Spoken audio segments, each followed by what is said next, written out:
Will you have the peace of mind na ipagtiwala ang kaisa-isa mong national grid sa kaaway mo sa West Philippine Sea? Will you have the peace of mind that the national grid relies on these Chinese citizens who are maligning, harassing, threatening our fellow Filipinos?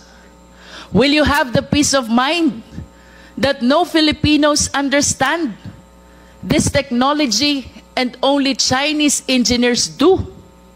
Will you have the peace of mind that the technology can be controlled by somebody in Nanjing, leaving all of us helpless?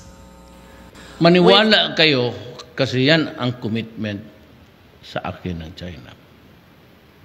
And galing kay si Xi Jinping mismo nagsabi. And he's a man of honor. Kaya nga sabi ko, why are you so sparing?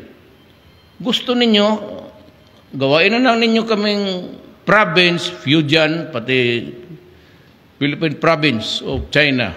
Di wala tayong problema. We say, libre na lahat.